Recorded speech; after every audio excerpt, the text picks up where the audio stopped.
Hello friends, welcome to my YouTube channel learn with Ragini. मैं अपने channel पे आपको इंग्लिश स्पोकन की ट्रेनिंग देती हूँ। आज मैं आई हूँ सम फ्रेजल वर्ब के साथ। ठीक है, सम फ्रेजल वर्ब्स आपको पता ही है, मेरे चैनल पे मैंने आपको बहुत बार बताया है। जितने भी एक्शन वर्ड होते हैं, ठीक है, वो सारे हमारे वर्ब होते हैं। तो जो फ्रेजल फॉर्म में, फ्रेज के फॉर्म में हम यूज करते हैं, देखने में तो आपको बहुत छोटा सा वो वर्ड लगता है, बट जो इसकी मीनिंग निकलती है दैट इज वेरी लॉन्ग, थोड़ी लंबी होती है, ज्यादा लॉन्ग होती है और एक पूरी बात कही जा सकती है। तो ऐसे वर्ड्स को हम सम फ्रेजल वर्ब्स ही बोलते हैं। तो चलिए मैं शुरू करती हूँ। फास्ट लिविंग, ठीक है, फास्ट लिविंग हम हमेशा बोलते हैं ना, ऐश वाली जिंदगी। लेकिन कभी जब भी आपके माइंड में आता होगा कि ऐश वाली जिंदगी को हम बोलेंगे क्या इंग्लिश में, कि ऐश की जिंदगी। हाँ, क्योंकि इंग्लिश स्पोकन में अक्सर जैसा हम जब कोई सेंटेंसेस हिंदी में बोलते हैं और सेम सेंटेंस को हम इंग्लिश में बोलना चाहते हैं तो हमें बड़ा ही कॉम्प्लिकेटेड लगने लगता है। जो भी इंग्लिश सीखना चाहते हैं, जो भी लोग, उन्हें ये सब चीजें बहुत कॉम्प्लिकेटेड लगती हैं। तो मैं उसी का आज सोल्यूशन लेकर के आई हूँ।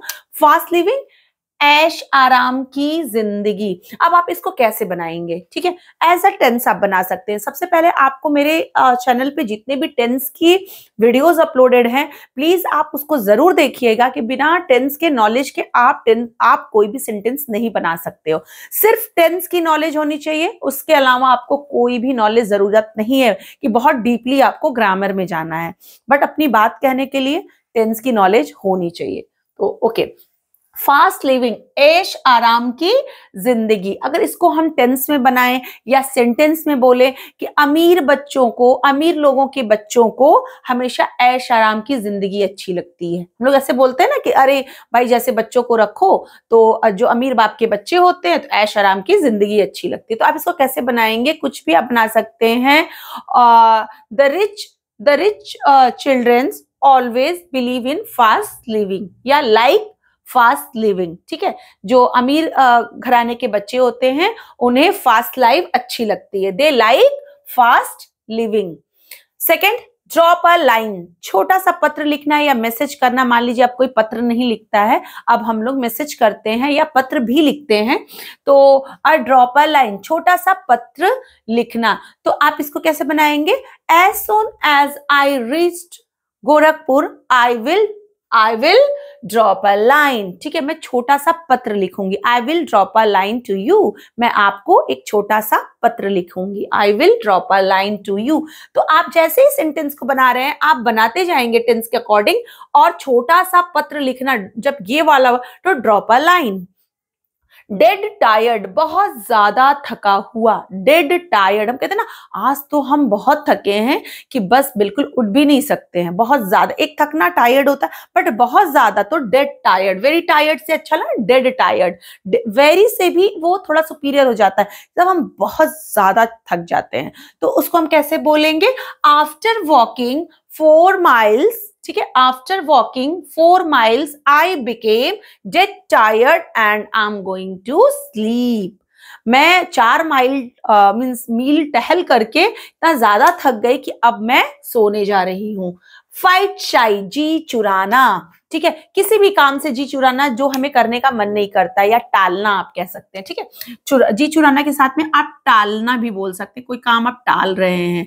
ठीक है, तो वी शुड ऑलवेज, या my child always fight, my child always fights शाई। फाइट्स को आप एस लगा लेंगे, ठीक है, अकॉर्डिंग टू टेंस, क्योंकि चुराता है। फाइट शाई ऑफ स्टडिंग, ठीक है, फाइट्स शाई ऑफ स्टडिंग। या my child fight shy of playing, ठीक है, खेलने से जी चुराता है, या पढ़ने से जी चुराता है, स्कूल जाने से जी चुराता है, फ्रेंड से बात करने से, कुछ भी।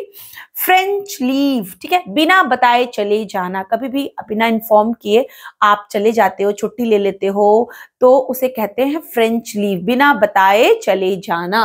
तो आप इसको कैसे बोलेंगे? कोई भी आप सेंटेंस बना सकते हैं। मान लीजिए आप कहना चाहते हैं कि मेरे बॉस बहुत जल्दी नाराज हो जाते हैं बिना बताए छुट्टी लेने पर। बिना बताए छुट्टी लेने पे मेरे बॉस नाराज हो जाते हैं, अगर आप कहीं जॉब करते हैं तो my boss becomes angry, becomes angry because of French leave, या my boss angry with him, उससे नाराज हो गया है ड्यू टू फ्रेंच लीव, बिना बताए छुट्टी लेने की वजह से, ठीक है। माई बॉस या his boss become angry, became angry या he is angry with him, आप ऐसे भी बना सकते हैं। his boss become angry because of French leave, बिना बताए छुट्टी लेने को हम बोलते हैं French leave, ठीक है। his boss become angry due to French leave। Fair weather friend, ठीक है, फेदर वेयर फ्रेंड, मुसीबत में साथ ना देने वाले मित्र, ऐसे लोग जो जब हमारे पर मुसीबत आया, मेरे बुरे दिन चल रहे हैं तो साथ नहीं देते हैं, ऐसे फ्रेंड को हम फेयर वेदर फ्रेंड बोलते हैं, जो अच्छे दिनों में साथ रहते हैं, मुसीबत में नहीं रहते हैं। तो nowadays we are finding everywhere fair weather friend, हर तरफ सिर्फ हमें मुसीबत में साथ ना देने वाले लोग, दोस्त ही मिलते हैं। फैंसी प्राइस, ठीक है, फैंसी प्राइस, बहुत अधिक मूल्य का, तो कोई भी चीज बहुत ज्यादा मूल्य की है, आप कह सकते हैं my neighbor bought TV set at fancy price, my neighbor bought TV set at fancy price, बहुत ही अधिक मूल्य पर उन्होंने टीवी खरीदा है। गेट रिड ऑफ, ठीक है, छुटकारा पाना, आप किसी चीज से अगर छुटकारा पाना चाहते हैं, गेट रिड करना चाहते हैं, तो आप कुछ भी, we should get rid of bad habits, हमें बैड हैबिट से छुटकारा पाना चाहिए। या किसी से आप ऐसे भी छुटकारा पाना चाहते हैं, I want to get rid of my friend, ठीक है, या माई फ्रेंड आप कहिए, या माई फ्रेंड्स ब्रदर कहिए, आप जिससे भी छुटकारा पाना चाहते हैं। गेट रीड को, गेट को ही एज अ टेंस चेंज करेंगे। गेट वर्ड, संदेश मिलना, जैसे ही आप को कोई ना न्यूज मिल जाती, किसी का संदेश, छोटा सा कोई न्यूज है आपको मिल गया है, तो आप कहेंगे कि कुछ भी,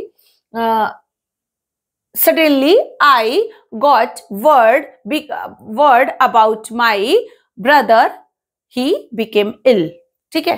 तो I get, आप सिंपल भी बना सकते हैं ऐसे भी, I get word about my brother, he is ill, मैंने अपने भाई के बारे में संदेश मुझे मिला कि वो बीमार पड़ गया है। I get word of my brother suddenly get ill। Go hand in hand, साथ साथ चलना, जब हम किसी के साथ साथ चलते हैं, we believe go hand in hand, we believe in go hand in hand, हाँ, मैं या हम साथ चलने में विश्वास रखते हैं, we believe go hand in hand. कोई भी खतरा मोल लेना, go through fire and water, go through fire and water, आप इसको किसी भी तरह से बना सकते हैं, कोई भी खतरा मोल लेना। तो जैसे आप कह सकते हैं अ पेट्रियट, ठीक है, पेट्रियट मतलब क्रांतिकारी या जो देशभक्त होते हैं, देशभक्त, ठीक है, देशभक्त, रिवोल्यूशनरी नहीं बोलेंगे, देशभक्त। A patriot go through fire and water, या a patriot is always ready to go through fire and water, ठीक है, कोई भी खतरा मोल लेने के लिए वो हमेशा तैयार रहते हैं। आप सोल्जर पे भी बना सकते हैं, a soldier always ready to go through fire and water. Hard of hearing, कुछ हद तक बहरा होना, अगर कोई बहरा है, एक डेफ होता है बहरा, लेकिन पूरी तरीके से, जैसे डेफ का मतलब होता है बहरा, उसको सुनाई नहीं देता है, बट किसी को थोड़ी थोड़ी मतलब थोड़ा कम सुनाई देता है, तो हम लोग हमेशा कहते हैं थोड़ा कम सुनते हैं, ये वाला वर्ड हमेशा आता है, तो हार्ड ऑफ हियरिंग बोलते हैं, हार्ड ऑफ हियरिंग। तो इसको हम लोग ऐसे बोलेंगे, हार्ड ऑफ हियरिंग। डेफ मतलब पूरी तरीके से बहरा, मैं फिर से बता रही हूँ, हार्ड ऑफ हियरिंग का मतलब होता है कुछ हद तक बहरा, पूरी तरीके से मतलब थोड़ा कम सुनते हैं। तो please speak loudly, please speak loudly, आप कुछ भी बना सकते हैं। Mister Kher is hard of hearing, वो कुछ कम सुनते हैं, ठीक है, मिस्टर खेर या कुछ मिस्टर कुछ भी आप लगाइए, या Ramesh is hard of hearing, Ramesh कुछ कम सुनता है। तो कम, हार्ड ऑफ हियरिंग का मतलब कम सुनना, ना कि बहरा, ठीक है, डेफ हो जाता है वो बहरे के लिए। हेन पैक्ड हस्बैंड, जोरू का गुलाम, जो हस्बैंड लोग अपनी बीवियों की बहुत बात मानते हैं, तो इस तरह के वर्ड हम हमेशा बोलचाल की भाषा में यूज करते हैं, जोरू का गुलाम। तो I listen that Ramesh is हेन पैक्ड हस्बैंड, आप ऐसे भी बोल सकते हैं, मैंने सुना है कि वो जोरू का गुलाम है, या he is known as a henpecked husband. तो ये सारे हमारे सम फ्रेजल वर्ब हैं। अगर आपको मेरी ये वीडियो अच्छी लगी हो, मेरे पढ़ाने का तरीका अच्छा लगा हो, तो प्लीज मेरे चैनल को लाइक करिए, शेयर करिए, सब्सक्राइब करिए। Thank you.